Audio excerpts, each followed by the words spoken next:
ನಟಿ ರಶ್ಮಿಕಾ ಮಂದಣ್ಣ ಹಾಗೂ ನಟ ವಿಜಯ್ ದೇವರಕೊಂಡ ಮದುವೆ ಸಂಭ್ರಮ ಇಂದಿಗೂ ಕೊನೆಯಾಗಿಲ್ಲ.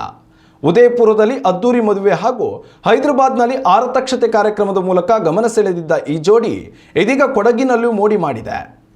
ರಶ್ಮಿಕಾ ಮಂದಣ್ಣ ತಮ್ಮ ತವರಾದ ಕೊಡವ ಸಂಪ್ರದಾಯದಲ್ಲಿ ಯಾವುದೇ ರೀತಿಯ ಮದುವೆ ಆಚರಣೆ ಮಾಡಿಕೊಂಡಿಲ್ಲ ಎಂಬ ಅಪವಾದ ಎದುರಿಸುತ್ತಿದ್ದರು.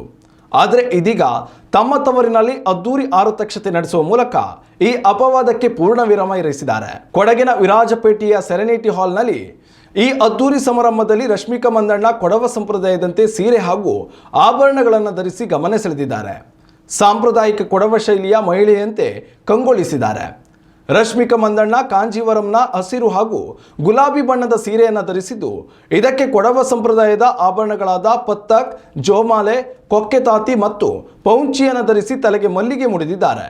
ಇತ್ತ ನಟ ವಿಜಯ್ ದೇವರಕೊಂಡ ಕಪ್ಪು ಬಣ್ಣದ ಫ್ಲೇರ್ಡ್ ಪ್ಯಾಂಟ್, ಬಿಳಿ ಶರ್ಟ್ ಮತ್ತು ಬ್ಲೇಸರ್ ಧರಿಸಿ ವಿಂಟೇಜ್ ಲುಕ್ನಲ್ಲಿ ಮಿಂಚಿದ್ದಾರೆ. ಈ ಆರತಕ್ಷತೆಯ ಫೋಟೋ ಇದೀಗ ಸಾಮಾಜಿಕ ಜಾಲತಾಣದಲ್ಲಿ ಸಿಕ್ಕಾಪಟ್ಟೆ ವೈರಲ್ ಆಗಿದೆ. ಉತ್ತಮ ಸಂಸ್ಕಾರಯುತ ಶಿಕ್ಷಣದೊಂದಿಗೆ VSS English medium CBSE school Udupi Muddur.